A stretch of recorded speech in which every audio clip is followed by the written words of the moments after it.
बड़े बड़े शहरों की छोटी छोटी बस्तियां, जयपुर के भव्य महलों के बीच ऐसी ही कुछ बस्तियां हैं।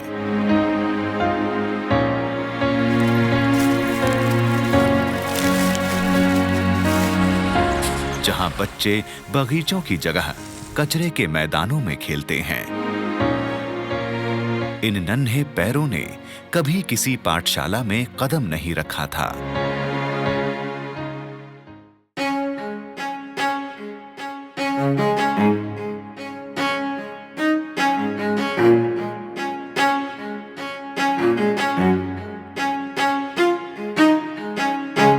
आज उम्मीदों की स्लेट लिए, सपनों को बस्ते में जमाकर, हौसलों की बेल्ट लगाकर, कमर कसकर अपने उज्जवल भविष्य की ओर चलते हुए एक अनोखी पाठशाला जा रहे हैं।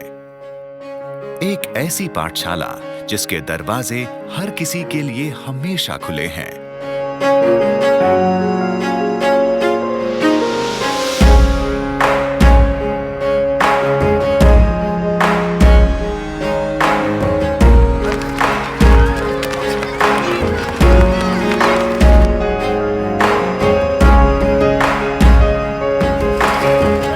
बच्चे खुद अपने हाथों से ये पाठशाला बनाते हैं, अपने हाथों से अपना भविष्य बनाते हैं।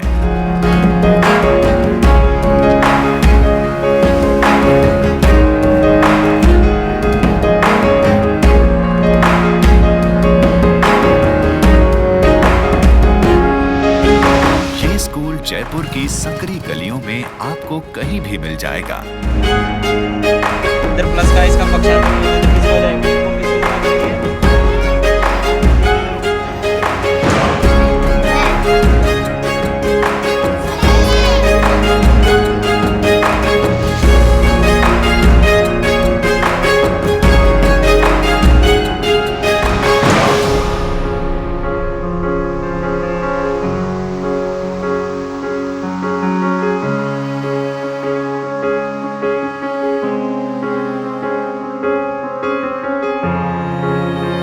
इस पोर्टेबल पाठशाला की जननी हैं श्रीमती विमला।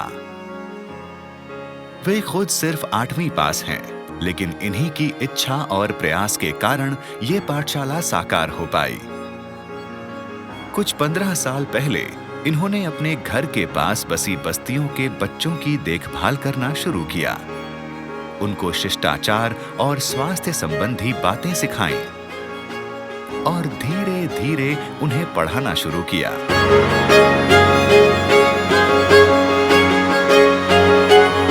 राधा उन्हीं बच्चों में से एक थी।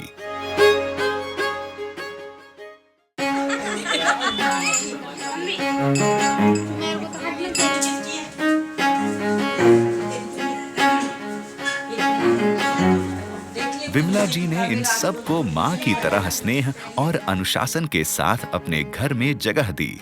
आज वे सब हाई स्कूल पहुंचकर उनके इस प्रयास को आगे बढ़ा रहे हैं। ये छोटा सा कदम बड़ी तेजी से सफलता की ओर बढ़ रहा है।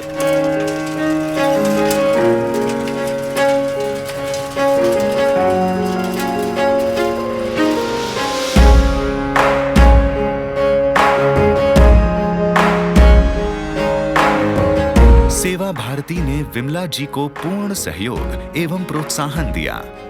सभी जरूरतमंद विद्यार्थियों के लिए छात्रावास, मैदान, पाठशालाएं प्रदान की।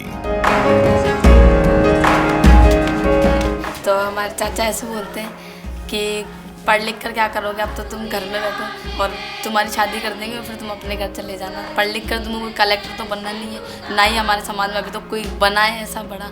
तुमको भी नहीं बनना, तो तुम भी पढ़ाई छोड़ो और घर का काम करो। और करके और फिर हमारे क्या है, जल्दी शादी करते थे। तुम लड़की हो, बस लड़की रहो, जो काम आदमियों के वो आदमी करेंगे, आदमी का काम है पढ़ना तो आदमी पढ़ेंगे, लड़कियां नहीं पढ़ेंगी।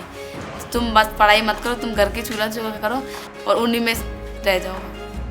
चाचा मेरे को तो पढ़ना है, पढ़ लिख कर मेरे को कुछ बनना है, क्योंकि मेरे को ऐसे नहीं रहना जैसे मेरे माँ बाप कर रहे सब्जी का काम, मुझे सब्जी का काम नहीं करना है, मेरे को पढ़ लिख कर कुछ बनना है। विमला जी के शिष्य अब इस पाठशाला में खुद पढ़ा रहे हैं। इस प्रयास को और आगे बढ़ा रहे हैं। एक चिड़िया उड़ी गई, एक चिड़िया उड़ी गई, बाकी बची तीन छोटी चिड़िया, तीन छोटी चिड़िया बैठी थी अनार पे, बैठी थी अनार पे। एक चिड़िया उड़ी गई, एक चिड़िया उड़ी गई, बाकी बची दो।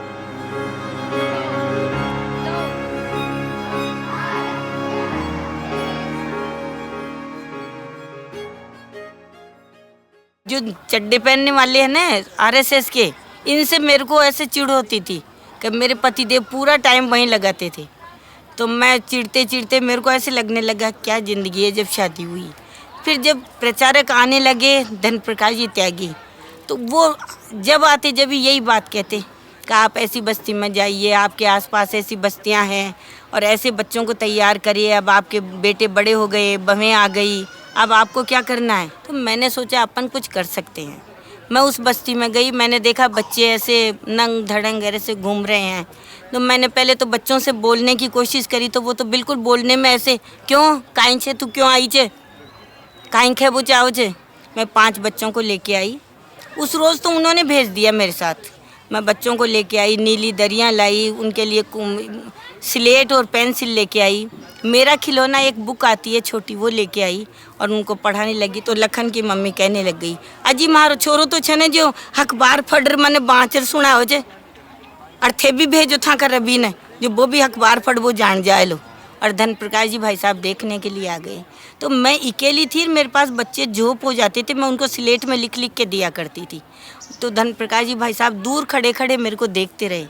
उनको देखते हुए बहुत देर हो गया। एक बच्चे ने कहा, मैडम मैडम बूढ़ो डोकरो आयो छे, बूढ़ो बाबा जी आयो छे। मैंने कहा नहीं, मैंने ऐसे देखा ये तो भाई साहब है। मैंने कहा हटो, ये तो गुरुजी हैं, पैर छूने दो।